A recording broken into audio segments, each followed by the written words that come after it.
And a lot of times people don't take the time to understand the ecology behind their decisions. Whether you're opposed to hunting or for hunting or whatever, at the end of the day, it's still important to understand whatever decision you make and the cause and effect of that decision. And coyote are such a misunderstood creature. Most predators are in this country. Part of our culture going back for a long time now has been predators are bad, we must get rid of them, and the stories that have gotten passed on through generations, most of them aren't even true, but we have this tendency to keep spreading them, and it's really unfortunate. If it even goes back to, you look at fairy tales, and we've got the big bad wolf and all this stuff too, but the reality is these predators are an important part of ecosystems. Mm-hmm. This is the Aptitude Outdoors podcast, where we interview conservationists, hunters, anglers, and outdoorsmen and women to bring you the greatest stories, information, and advice from the best in the world. All right, everybody, welcome back to the Aptitude Outdoors podcast. Thanks for tuning back in. Today, our special guest is Christy Frank. She's one of the few wildlife filmmakers that lives around here where I'm from in Northwest Ohio, and that's kind of how we met. And we have very differing opinions on a lot of things, but we often are able to meet in the middle. She's a non-hunter. She is a vegetarian for the most part, and we have lots of interesting conversations. And, I think it's great to talk to other hunters, anglers, people who love and live this stuff every day. But some of the most important conversations you can have, whether you're on a podcast or just in real life, in my opinion, are the ones with people who don't always agree with you, because you learn something new. And I always talk about learning. So this is something different. Never had somebody like this on the podcast before, and I hope you guys get something out of it. This is a really awesome episode in my opinion. So stay tuned, but quick word from our sponsors before we get into it. I'm a huge fanatic for handmade, high-quality leather and canvas products. In my opinion, they last longer, hold up better to the abuses of travel, and honestly, they just look really cool. That's why I use Badger Claw Outfitters. They've been making handcrafted products for hunting, camping, and travel since 2011, and that's right up my alley. Best part is they're made right here in the USA and are guaranteed for life. They've got everything from gun leather, belts, custom knife sheaths, wallets, duffel bags, leather and canvas pouches, everyday carry items, and more. Badger Claw Outfitters, made in the USA, built for the wild. The first thing that I want to discuss is your award-winning film, Ploverville. Christy, what? I don't know the background story of this. I just know you made this film, and it was received very well locally. But where did it come from? How did you just decide to do this? Because it sounds to me like it came together really quickly and just kind of out of nowhere, as most good things do. It was definitely not planned. It started off as I happened to be in the right place at the right time, and there were some birds that were doing this funny little dance that I wasn't even positive what kind of birds they were. And I just noticed that the more I was there, I was photographing and filming them. Mm-hmm. And I was originally at this location on the shores of Lake Erie for another reason. They just happened to be there. And basically, as the story progressed, I noticed how much the community came together and fell in love with these birds. And it was really important to me that the story of the people and the wildlife together was shared. And originally that started actually with an Audubon article. I just pitched the story to Audubon and they picked it up, and it was just, I wrote an article and they published the photos. And I just happened to keep filming throughout just because these people were so incredible. And I just fell in love with the whole project, and I ended up deciding to throw it together into a story because it was so impactful, because it was, not only did you have this endangered species that is in dire need of protection in the Great Lakes, but you also had such a powerful story about what can happen when a community comes together, whether that's an environmental cause or something else. But when you have people coming together to work on something, not only can it obviously be impactful for the project itself, but it can be life-changing for those people that are involved. So the birds are very small. Like plovers are not very big birds. So I mean, you must have had to wield some heavy equipment to get that footage. Were you just out there crawling around on your hands and knees with like a 800 millimeter lens or something? Because that's a lot of like. I don't think people that don't make films understand how much work that shit is. It's like incredibly time consuming. It is time consuming. I had a lot of footage. I had a lot of bad footage of me attempting over and over and over again to get the birds flying. And if I could afford an 800 millimeter lens, yeah, that's what I'd do. But my equipment's actually very basic.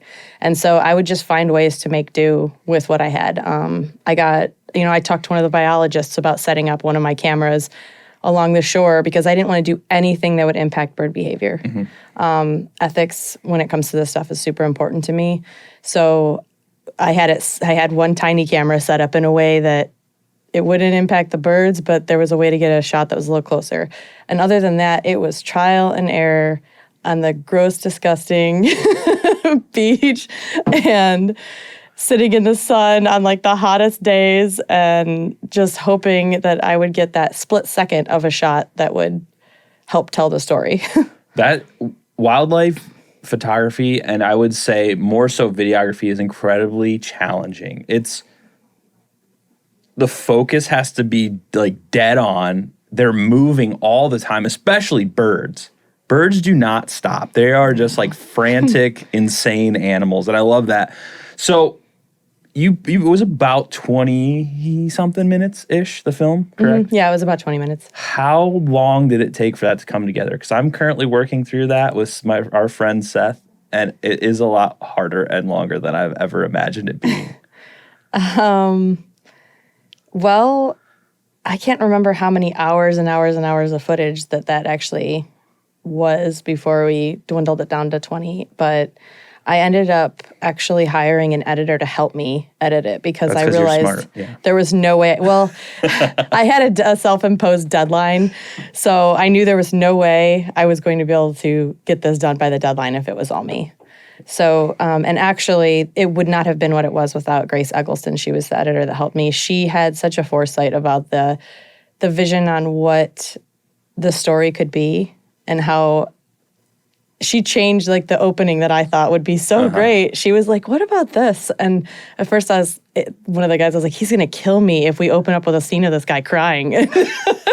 He didn't kill me, but it ended up making the story so much more impactful. So I do think getting extra eyes on it, having that editor help me was the only way that would have happened. I couldn't have done that on my own. That's something I've done. Essentially everything I've ever made has been just me in a room by myself, and working with somebody else that has a completely different skill set is just insane. It is, not only does it take so much pressure off of you, but you can sit back and be a little more objective of your own stuff, and you can look at it and be like, maybe I don't like what I made here, or they can be like, hey, I know you're really attached to this, but it makes no freaking sense in the context.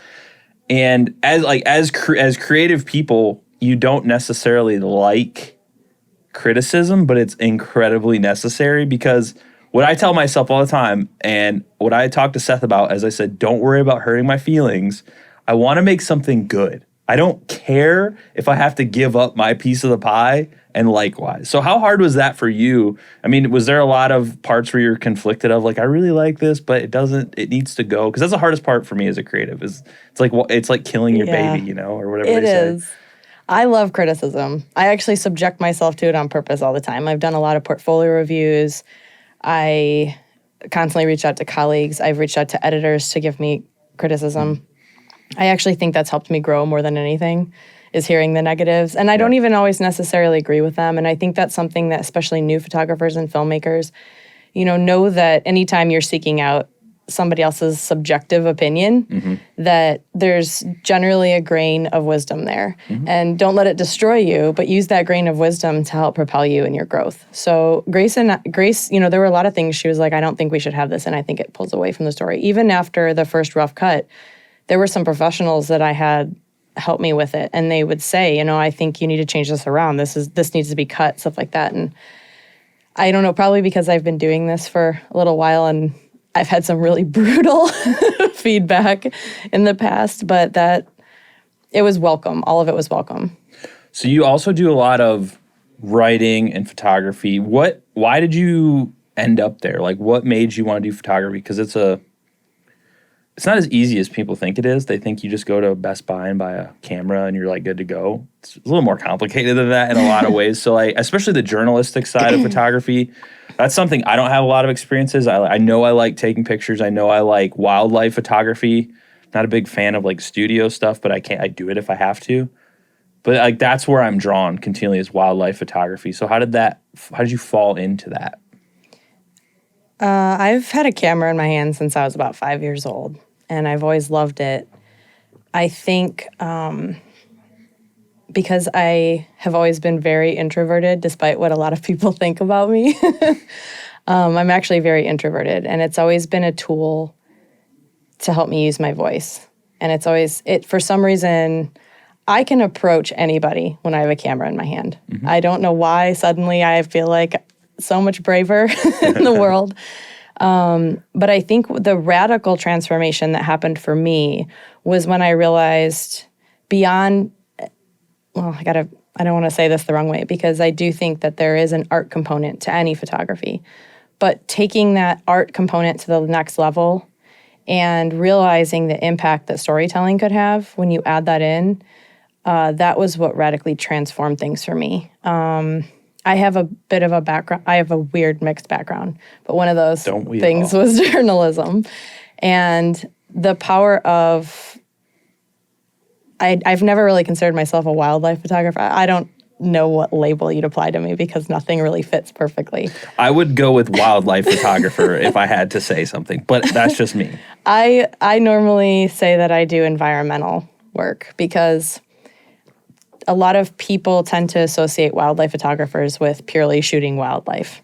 And to me, the people are just as important in that story as the wildlife. Sure. And for a while, I tried to call myself a conservation photographer, and I think people just thought that was, I don't know what people thought. I got a lot of confusing responses to that. So I usually just say that I focus on environmental stories if I have to give myself a label.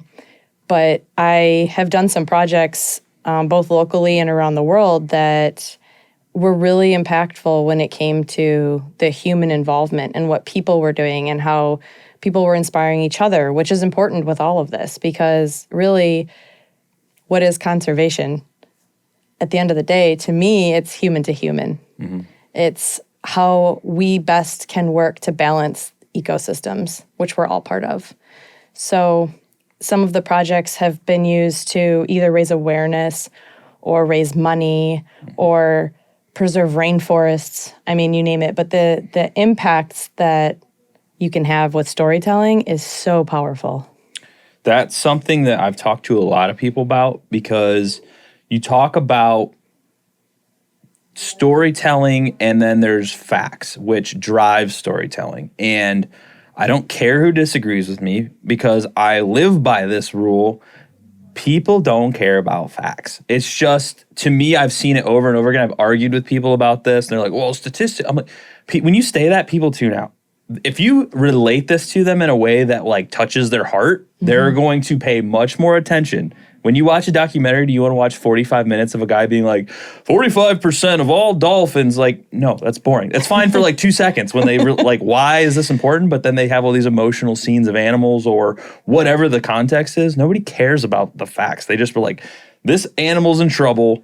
This is what I need to do to help it. That's what people care about. So I think my opinion for conservation, preservation, environmental issues is the storytelling is so important. And that's what Absolutely. A podcast does too. You tell stories to get people interested. So for journalism, no experience in journalism at all. I don't even know where to start with something like that. How does that work? For like say there's a kid out there in high school and they hear this and they're like, I want to be a wildlife journalist or an environmental journalist. That is a confusing path because I don't think schools actually know what that means either. Just like when I was in high school, I told them I wanted to be a naturalist. And they're like, I don't know what that means. You could be a landscaper. I'm like, what the hell does that have to do with anything? Like, well, it's outside. It's not the same. So like, for someone that would like to get, even as an adult, I don't want to limit it to kids. Adults, where would you say, where do you start? Where can they like get their toes wet and get involved? That's the important part usually. So I think the best way to start is, if you want to start the very basics, find out what a good story structure is, because that applies to whether you're telling a film story. It could apply to a fiction story, any kind of narrative, even documentaries.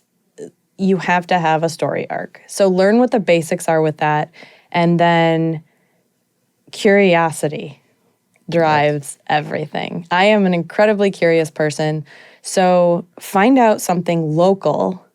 You don't need to go around the world to find a story that's impactful.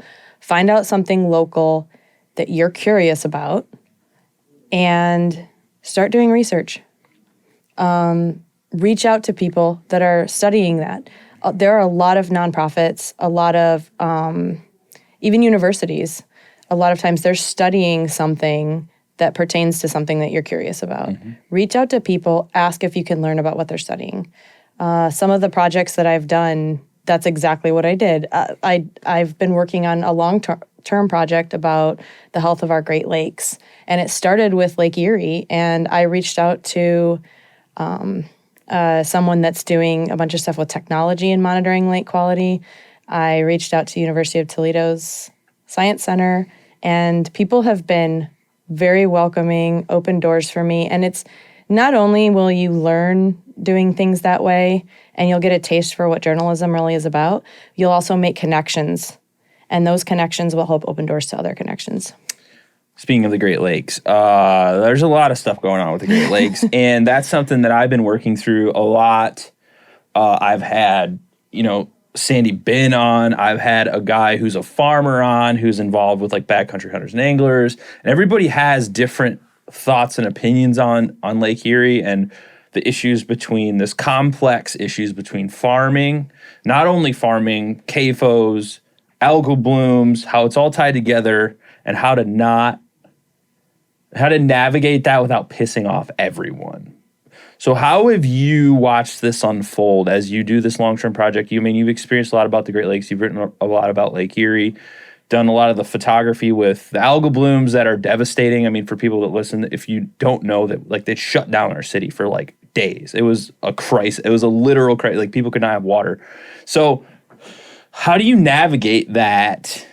And I know you have to be careful because you write about it, but I mean, I have that hard time with, I don't know how to say it. Like, in my mind, I'm saying, who gives a shit if it's pissing people off? Like, we need to figure it out, whether you're going to hurt somebody's feelings one way or the other. But that is not the best approach to go with. So I don't know what I'm asking here. Like, what have you noticed over time change, I guess, is what I'm asking, from when you first started writing about Lake Erie till now? Like, you see things improving? Do you think things staying stagnant? Do you think people ebb and flow and stop giving a shit if there's no crisis going on? Because a mix of all of the things you said. Well, there's about 20. So. It's challenging. So when you have a controversial topic, such as Lake Erie, I think the most important thing to go into any controversial topic like this is to have an open mind, first of all. I try really hard to do that. I try really hard to keep my own perspective in check, because there's always things I don't know. I think that we all have a narrative that we want to push and an agenda that we want to push, and sometimes that can cause some blind spots in ways that could impact what the truth is.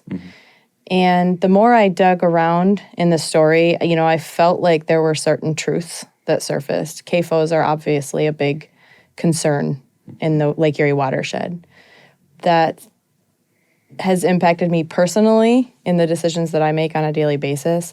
And that's something that I think we all need to be concerned about. So in a case like that, it's not about directing blame to a certain person. It's about looking at our culture, what we have allowed to happen, and what we can do to change it. And I don't know, in a story like that, it's really just about continually unveiling truths.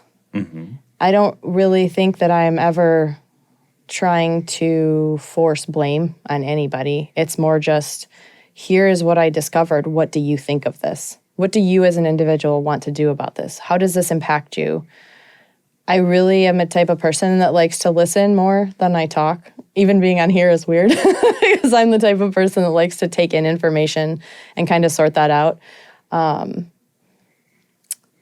doesn't really, I don't know if that really answers your questions, but. Well, it does in a way. I think the problem I have is it's very hard to find people who have that mindset, because on both sides of the issue, there's generally people who are saying, no, you're wrong, and no, you're wrong, and I'm not going to budge.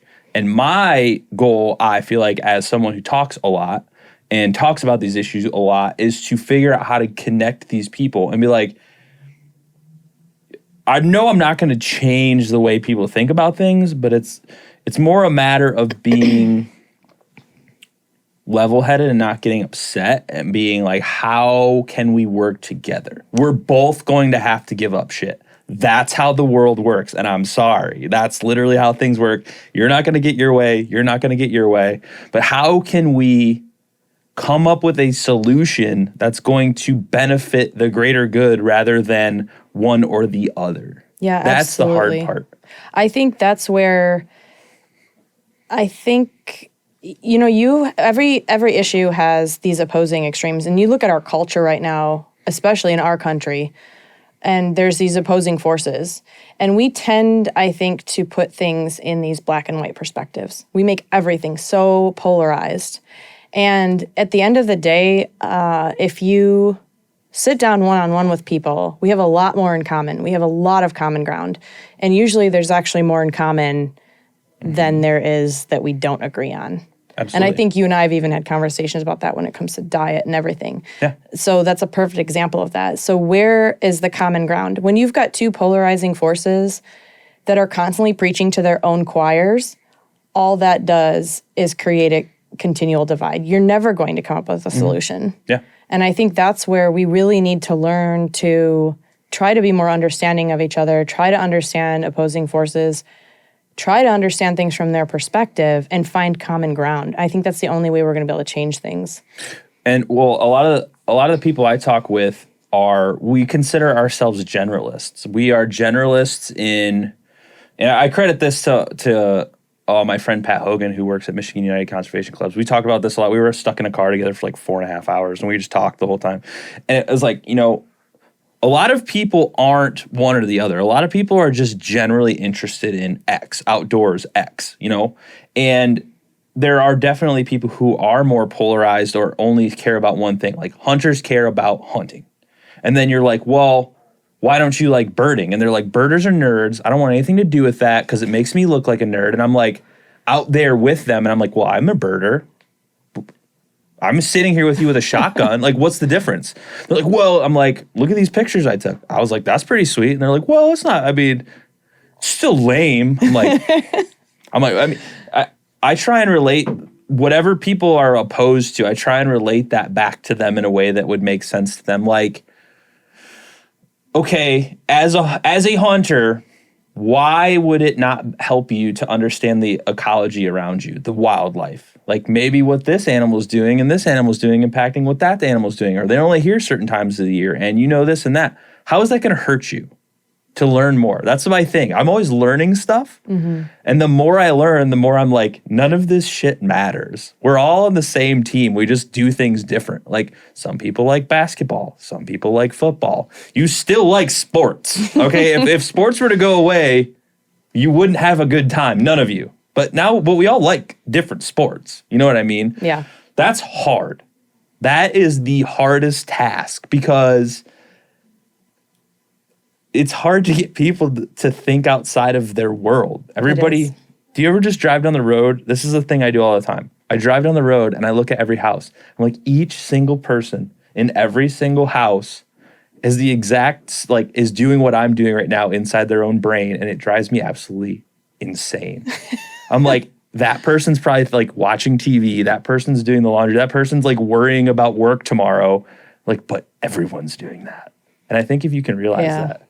I think about that a lot. Actually, when I'm awful to go grocery shopping with. Don't ever grocery shop with me because I think about everything in a grocery store. Yeah. I think about all the packaging. I think about the type of food that's there. And then I'm always wondering, I wonder why that person's got that in that cart. Mm-hmm. I wonder if they even thought about that purchase. Do you think they care about this? Yeah, it's... The answer is no.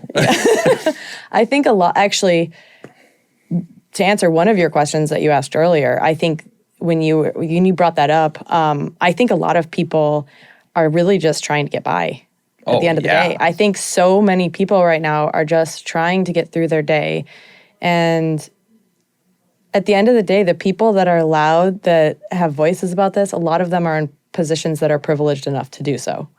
And you've got all of these people in the community that are just trying to pay their bills and that are facing struggles like that it's not that they don't care about this other stuff. You only have so much capacity. Yeah.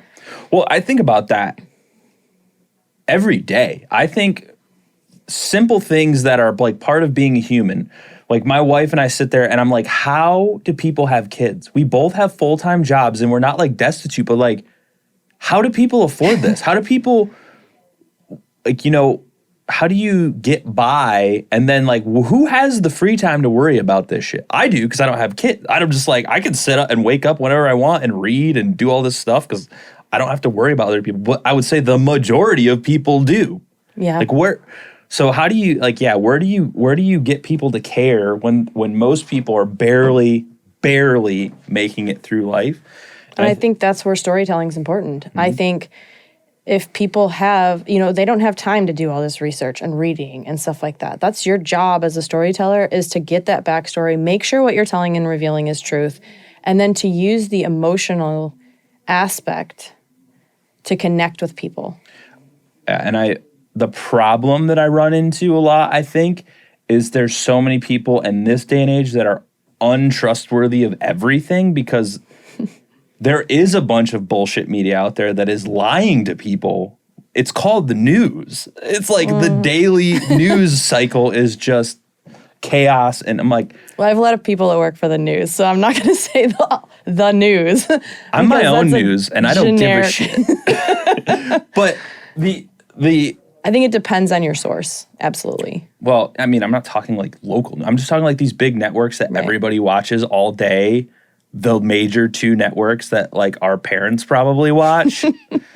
Like it's that stuff to me is just like, I can't even stand to watch it. It melts my brain because it's like, that's not true. But when I think about that and how many people are just jaded with that and they're turning to sources like podcasts, those same people are still there. Mm-hmm. Like, I try to do my best to think that I'm trying to be objectively true.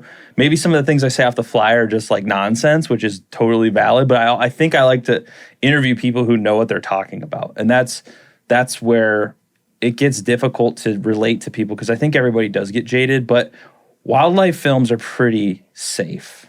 I feel like that territory is pretty good. You disagree? Go ahead. I don't know if I disagree. I think it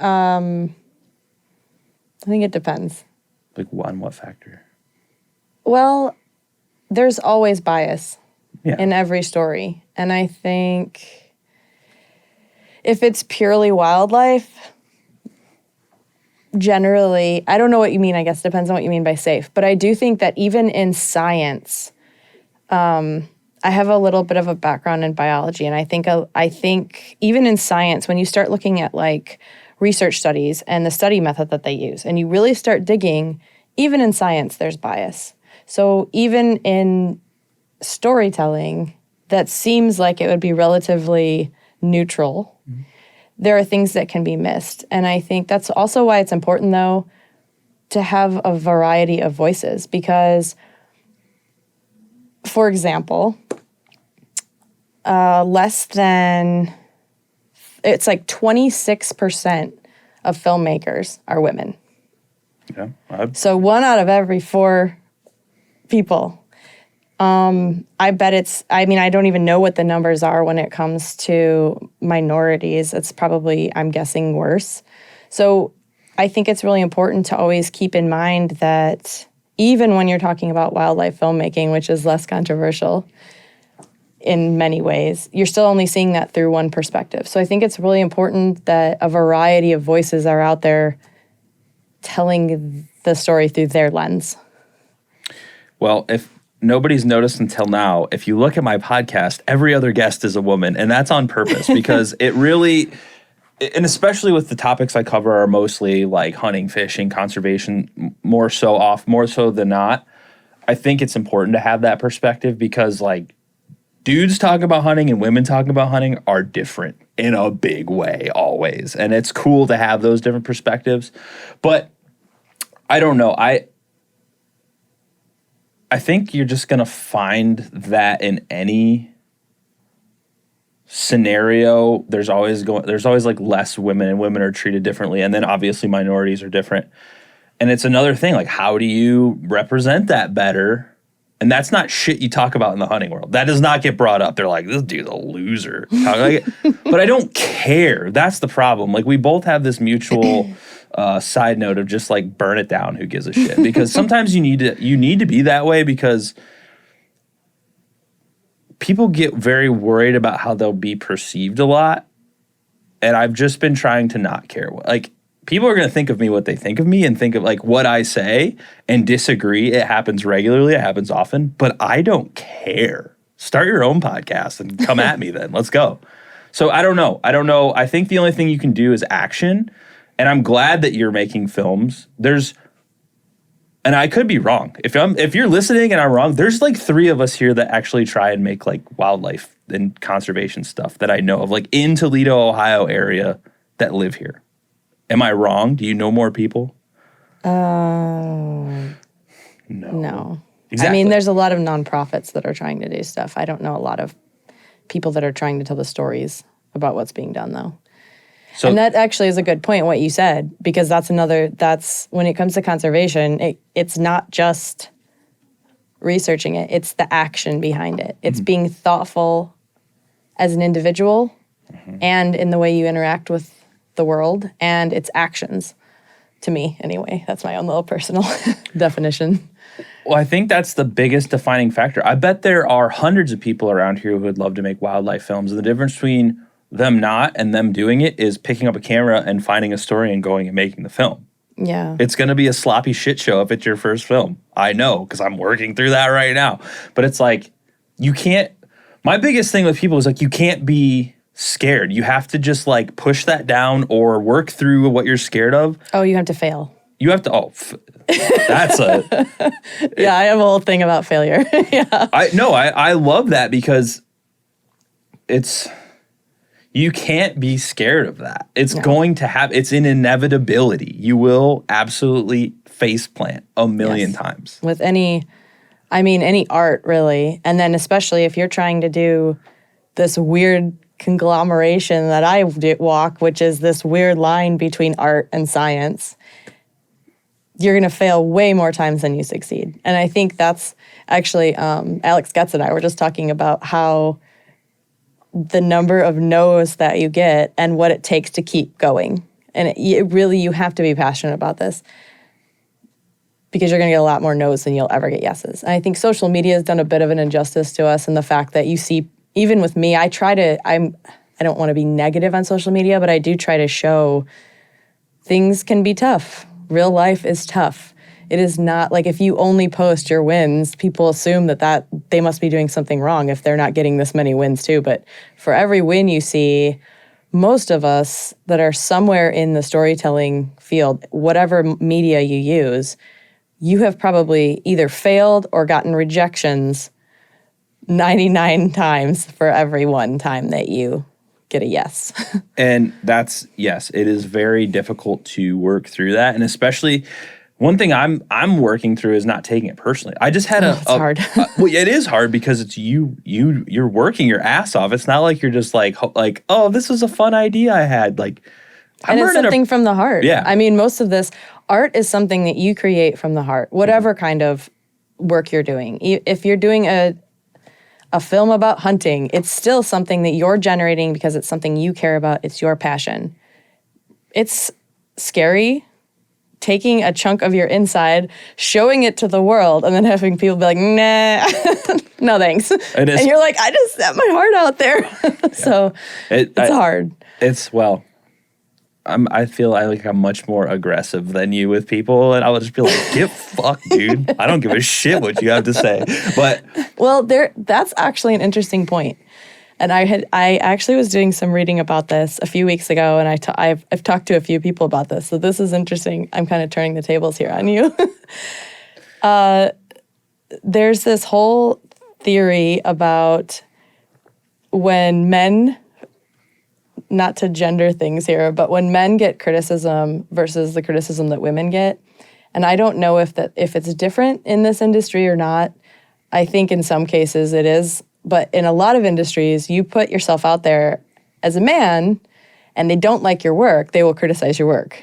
You put yourself out there as a woman, and I have a very simple, silly example of this. I put this little coyote reel out. The number of people, they didn't criticize my work. They criticized me. They criticized the way I look. They criticized something about my personality. Like all gendered criticisms. Like, it wasn't about the work at all. I believe that. That actually makes a lot of sense. I mean, it's just, I think, a testosterone level ordeal. So maybe it's easier for you to be like, well, screw you. You didn't like my work. I think it's, in some circumstances, I've gotten thicker skin as years have gone on. Have to. Because, you can't, if I didn't, I wouldn't still be trying to do this. If you don't get thick skin in this industry, you cannot survive. You'll cry every day when you wake up. It's like how... Well, you can still cry. It's okay to cry, but... No, it's not. No. I want to talk about the coyote thing because I think it is bullshit. I am not... And you might have I know you'll have differing opinions. I'm not opposed to predator hunting in any way that, as long as it is beneficial to wildlife management and populations, I'm okay with it. But I personally do not hunt predators. I do not hunt coyotes. The wolf thing, I'm not even going to talk about that because I don't know enough. But, like, to me, as a hunter, and this is where we're probably going to differ on a lot of things, with black bear and stuff like that. That is an animal you can eat. That is also a predator, but it is a food. I would have no problem hunting that as long as it's legal, as long as it's like an ethical way of doing this stuff. But I don't really enjoy watching people post pictures and videos of like 12 coyotes hanging up. And it's like, predator control happens, whether it's hunters or whether it's wildlife managers or whether it's park systems. These things happen. They're going to happen regardless. So I look at it from that perspective. I don't participate, but the coyote thing especially is very confusing to me because there's a lot of bad information out there. And I want to set the record straight. And this isn't me just talking out my ass. I've read about this. And I believe for every time a coyote is killed in a population or breeding population of coyotes, they actually reproduce more and they produce more pups. So you're actually increasing the volume of the coyote population by shooting a coyote. So when people get pissed off about that, it makes no sense. Either they need to read a fucking book or like hit the facts. And you can say what you want to me about that, but like study the information first. It doesn't matter what you think. What matters is the reality of the situation. So generally from the way I have understood it, which could be wrong. You're right about that, actually. By killing them, you're making it worse on yourself. Yes, you are. And a lot of times people don't take the time to understand the ecology behind their decisions. Whether you're opposed to hunting or for hunting or whatever, at the end of the day, it's still important to understand whatever decision you make and the cause and effect of that decision. And coyote are such a misunderstood creature. Most predators are in this country. Part of our culture going back for a long time now has been predators are bad, we must get rid of them. And the stories that have gotten passed on through generations, most of them aren't even true, but we have this tendency to keep spreading them. And it's really unfortunate. If it even goes back to, you look at fairy tales and we've got the big bad wolf and all this stuff too. But the reality is these predators are an important part of ecosystems. And we need them. Part of the argument for hunting is the fact that, well, deer population, we have to hunt because the deer population will be out of control. Well, part of the reason the deer population gets as high as it gets is because the predators. And hunters aren't necessarily looking to kill off the weak, emaciated, terrible-looking deer. That's what the coyote would eat, which most coyotes aren't even taking those down. They're taking down, like, your rats in your neighborhoods and stuff. Urban coyotes do an amazing job at helping keep our ecosystems in balance. And really, it would do them a lot of good to read up on that a little.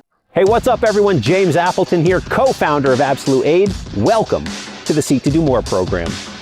This program will help you help yourself by developing the daily habits that will elevate your entire life. Over the next 30 days, you'll complete the doers list every single day. And the doers list includes 1, do something physical. 2, follow and stick to your diet of choice. 3, read a real book. 4, further your education on purpose. 5, dedicate time to your spiritual life. And 6, dedicate time to your hobbies. So if you're ready to take a structured, proven approach to build the daily habits that will allow you to get the most out of yourself, your time, and your life every single day, the Seek to Do More program is your blueprint. So make a choice, commit to yourself, sign up below, and let's get started. Well, if you want to do a real service, focus on cats. They're doing much more harm Oh, now than you're coyotes. just throwing me in the hot water. Hey, you knew what you were getting yourself into. No, I did not realize that fact until Kim from Black Swamp Bird Observatory. I think I finally said it right on camera. I call it Bird Conservancy every time on accident. I'm sorry. I apologize for the 100 times I've done that. But she brought that fact up to me, and I'd never thought about it. Like how feral cats are wiping out, I think it was billions of birds a year, not millions. It's a lot of birds. That is much more harmful to populations than coyotes, I would assume. I could be wrong. I don't know the numbers. Well, coyotes aren't generally eating birds as much. They're fast. But and that's one of those things where, as a storyteller, you can hope to somehow connect to enough people emotionally and share the truth about how they play a role in our ecosystem, that eventually you hope that people will see it and pass that along to others. Well, and it's tough. You can't just, there's all these spay and neuter programs for cats where you just like take them to a place and they do it for free if they're strays or whatever or something along that. Release them. But then they release them. But I would assume the logic would be that over time, if that happens enough, their population would go down. But no, there's not enough people doing that. Yeah. So I'm not saying I have a solution. I'm just saying that's a fact. Comparative, like apples to apples, you're comparing 2 actual predatory species, one native, at least native to the U.S., coyotes, and one non-native. Which one's doing actual harm? I need to research that because now I'm very curious. But it's like, I think people just like to feel like they're right, and I don't know. It's hard for me being someone who's focused a lot on the hunting side of things for a long time to not sympathize with people who do predator hunting. I just have no desire for it. Like, to me, it does nothing for me. I don't think I'd feel good doing it. I don't want anything, I don't like to just shoot stuff. I know a couple of other hunters actually that are the same. I know a couple of hunters that do a lot of deer and duck hunting, but there's no way they would touch a predator for the same reason. They're very conservation minded. Yeah, and that's the hard line to ride with that, because there's just so many mindsets in the hunting world, and I think it's coming to a point where people are starting to think about this more, thankfully. But it was not that way for a very long time. It was very under segment. So I know I don't know if you even want to talk about this, but you're vegetarian, but you're not entirely opposed to hunting. So how does that work? How does that work for you? Because I used to be a vegetarian for environmental reasons, and then when I did the Appalachian Trail, my body felt bad. Like, I felt bad. So I went back to eating meat. And after that, I was like, how can I justify this? And then a lot of the people I looked up to in the books I read were all hunters. So I tried it. And then that's how I went down that rabbit hole.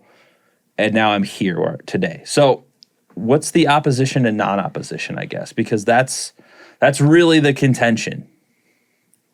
So this is a really tough thing I do not fit into any group well with this because I have a little bit of a unique, I guess, viewpoint. That's my own personal philosophy. I try really hard not to be judgmental toward others for their choices. And mine has changed. My trajectory has changed a lot through the years because when I get one type of knowledge and research it, that wind may change this direction of my sails. And that's happened a lot. And for a while, I was very strictly vegan. I didn't call myself vegan, but I was very strictly vegan. I don't consider myself a vegan. I don't even necessarily call myself a vegetarian if people ask. What I personally try to do, a lot of what veganism is based on is this notion called ahimsa, which is doing the least harm and the most good. Okay. And to vegans, that's no violence at all.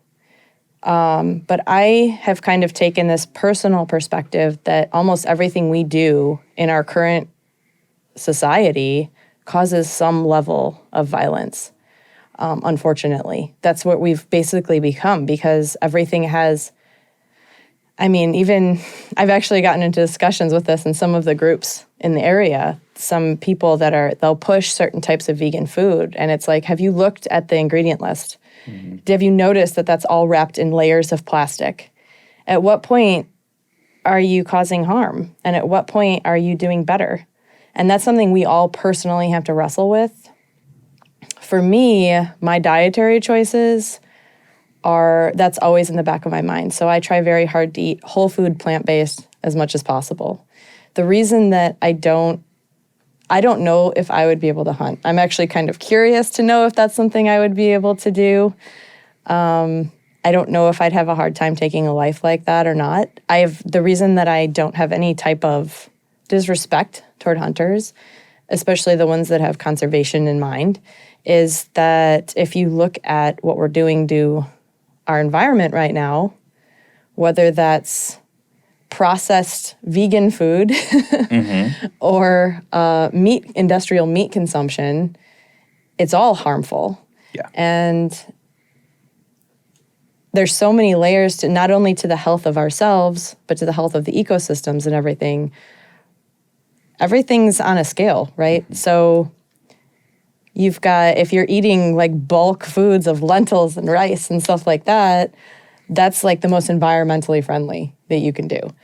When you get to, the processed vegan food or the industrial farming food, and that's even on a scale where you go from, chickens and stuff to beef, red meat, and then and then you've got hunting in between there somewhere. So it's not necessarily the worst thing you can do. And it really depends on what your reasons are. Is it for health? Is it for the environment? Is it for both? And I think everything exists in shades of gray. And that comes back to the thing I said originally, where do we have common ground? I think you and I probably have a lot more common ground when it comes to dietary choices mm-hmm. than we do have differences.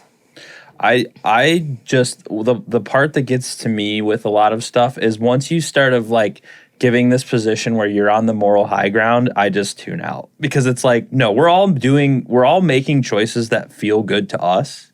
So it's like when someone... Virtue signaling? Well, yeah, when someone comes at me and they're like, well, I'm vegan and I'm not killing anything and I'm not choosing anything. And we've had this talk during the documentary essentially, and it's like my good friend Chester Moore, he said in the documentary, he said, you cannot leave this earth without blood on your hands. And I thought you were going to be like, what the shit? But you actually were like, no, that makes perfect sense. And that phrase has struck me a lot because you cannot, whether it's the production of plastic that you're wrapping around your food, that's all built from petrochemical shit. That's all, terrible for the environment, whether it's heavily processed soy, which bet the majority of vegetarians and vegans eat, which is a lot of farming practice, which takes immense amount. Like, I'm not saying it's still a lot less than beef. It's a lot less farming. Yeah, I would say beef is very intensive from a water perspective and a land perspective, and a chemical perspective. Yeah. And a greenhouse gas perspective.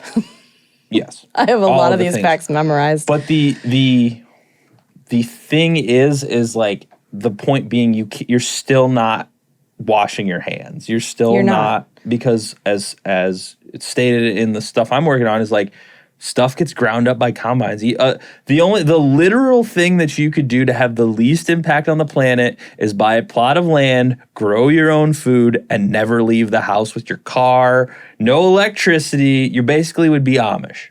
I think we all have to do the best that we can with what we have. And that's there's another aspect of that too, where some people can't afford or don't have the transportation to get to a grocery store that even carries bulk ingredients. There's like one or two in Toledo, isn't there? Yeah, there's not very many. And even I try to go to the farmer's market. Like, I think we have to really focus on doing the best that we can as individuals.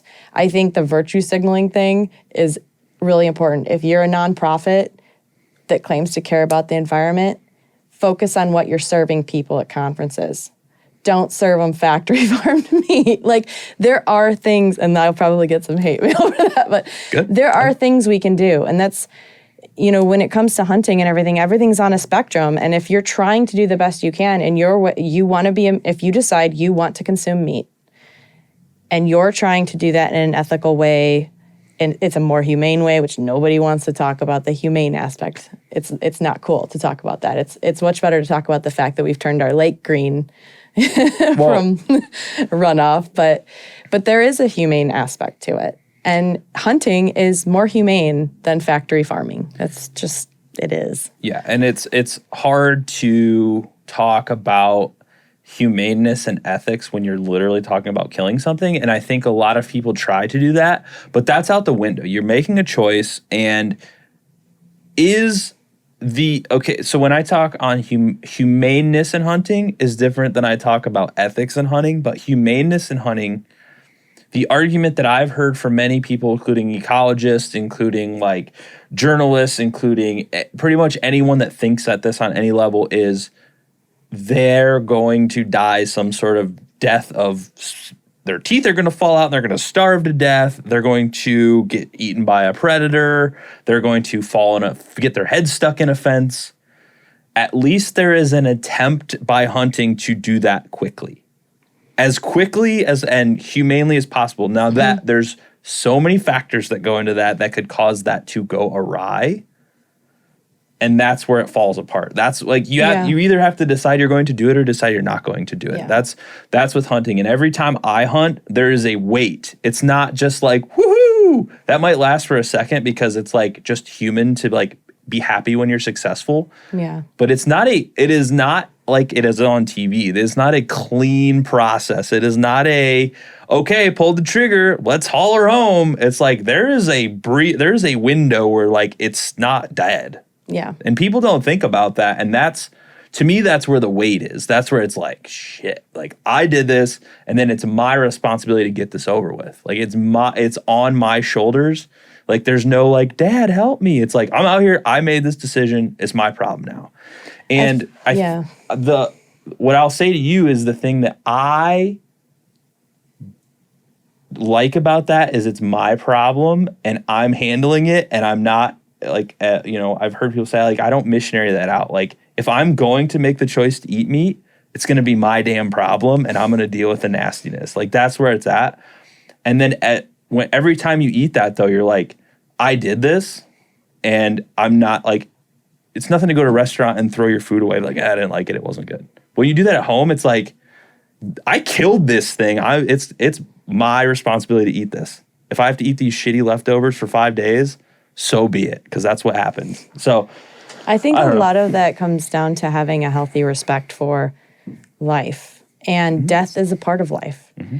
And if there's they're really starting to push in science the whole thing called TEK. It's TEK, traditional ecological knowledge. It's also referred to as native science or indigenous knowledge. That makes sense.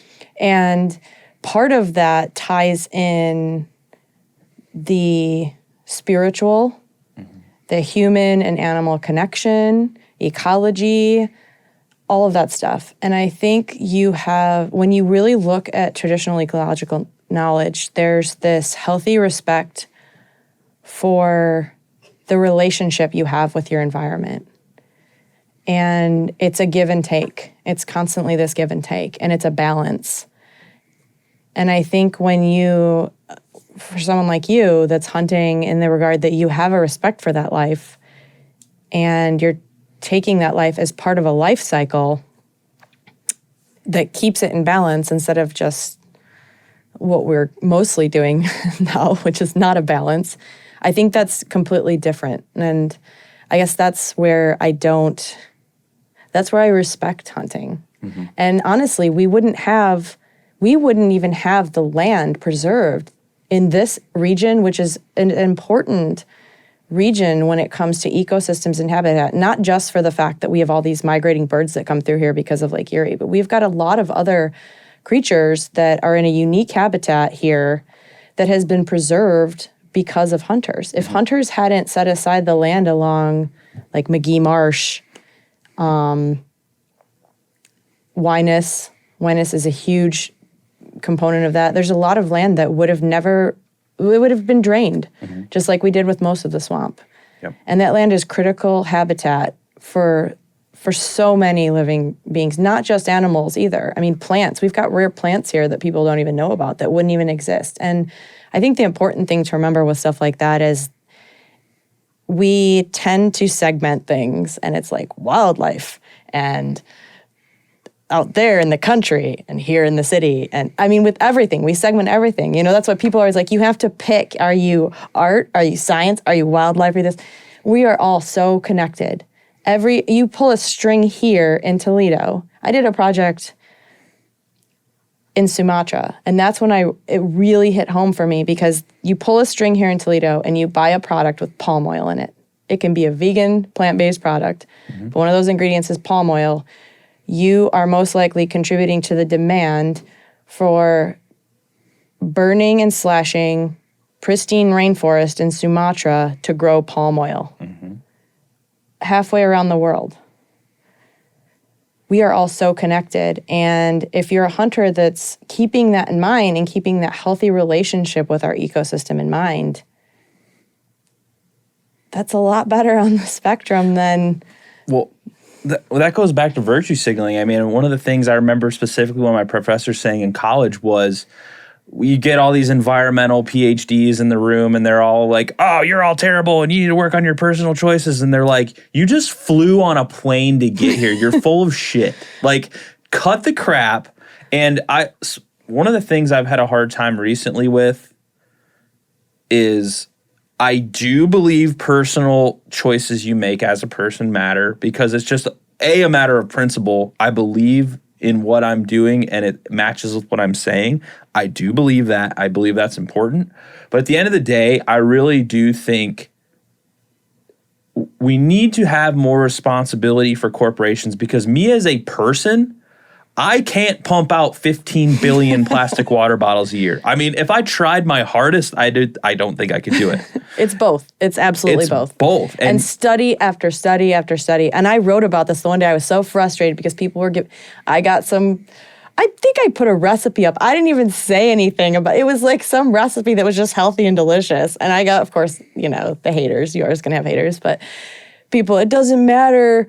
It doesn't matter what you're doing. You need to hold these people accountable and blah, blah, blah. You should be an activist. Well, that's fine, yeah, but it's both. And I ended up writing this whole thing because it sent me down a rabbit hole, because that's what I do. Rather than just defend myself right away, obviously, I always end up researching this stuff. And study after study and history has shown us that it is a collective and it is an individual decision. Yeah. And so I try really hard to do both. And I think that is important. Well, and it's one thing to call yourself an activist and stand around with signs and do stuff and raise a little hell, which I'm totally on board with all the time. I love raising hell. That's one of my favorite things on earth. I'm so surprised. But you? On the other side, one of the things that I've started to realize too, like if you really want to change things, stop bitching, go and join an organization and get involved on legislative issues, get involved in the Senate, get involved in Congress, anything up to that level. Even vote. Yeah. People don't vote. Shut your mouth and stop crying and go do something. Again, back to our action talk earlier, like I don't care what you're saying. If it doesn't line up with what you're doing, then it's absolute horseshit. Like, and the internet's made it that way. You can say whatever you want, and people think they can post something on Facebook and they're going to change the world. I'm like, you're wrong. You're absolutely wrong. Tell people. As I post on Facebook every single day. But no, I just, I don't know. Everything's so fucking complicated in this day. It's very complicated. And I think we've made it that way because if you follow the money, the people that are causing a lot of these impacts are the ones that have the money and the power and stuff like that. But we do have power as individuals. We especially have power when we come together as a community. And I think that's what, in the past couple of years, that has really sunk in.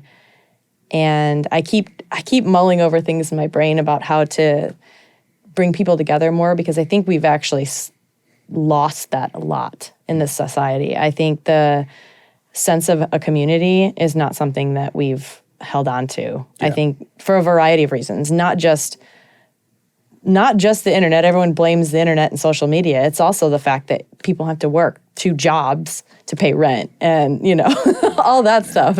It's hard to have time to have community, but I think communities coming together to change things on smaller levels, that seems like the best solution to so many things. I mean, you've got I could go on about this forever, so I won't, but you've got urban gardening, which could completely transform the way we look at agriculture. And it brings people together in a way that they can afford to make an impact in families in a neighborhood.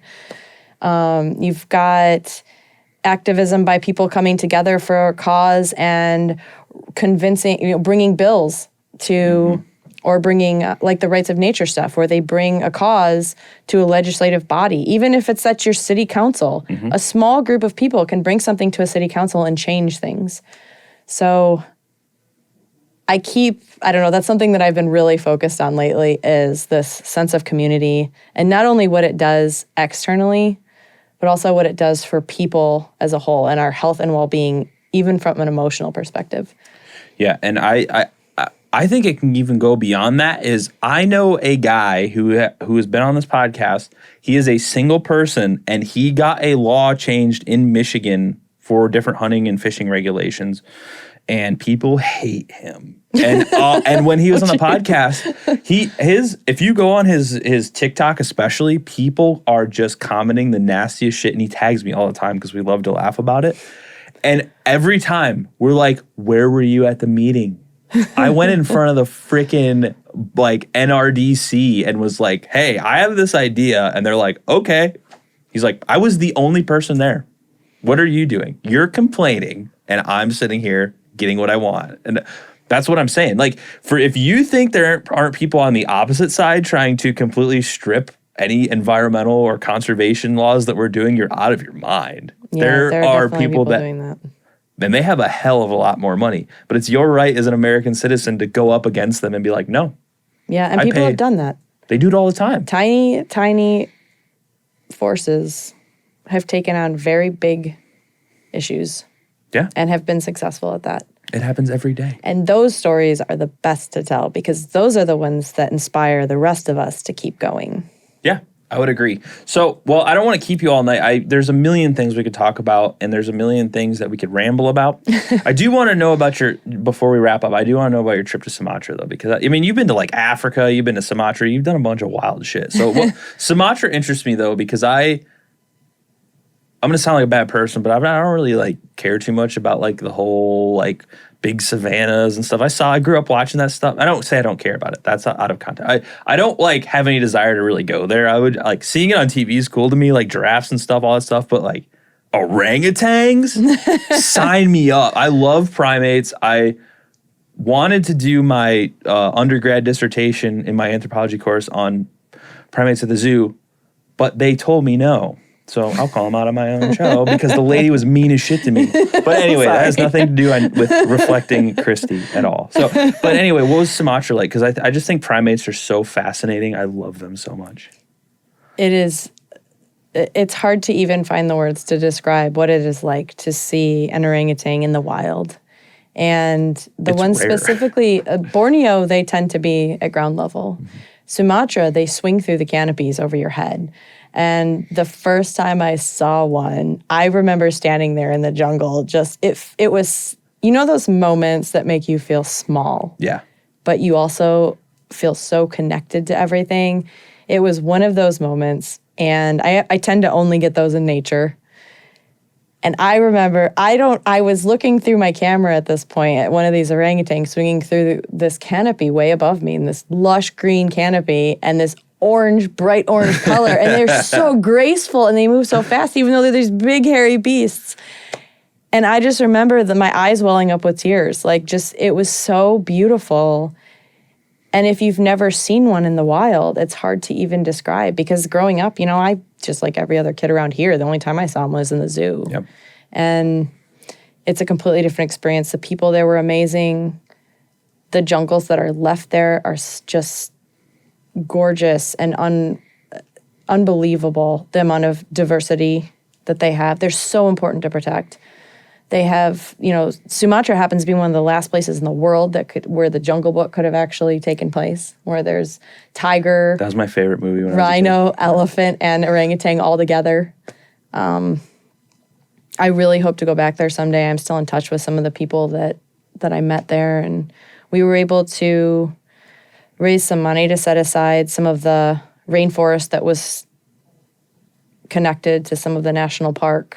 Okay. To prevent it from turning into palm oil plantations. But it was really eye-opening. It was, you'd drive for 3 hours and see nothing but rows of palm oil trees. And the devastation with that was awful. But I don't blame them, just to be clear, because if you drive through Ohio, you see acres and acres and acres of corn. We've done the same thing here. We have this tendency, like, why would the people in whatever country do that?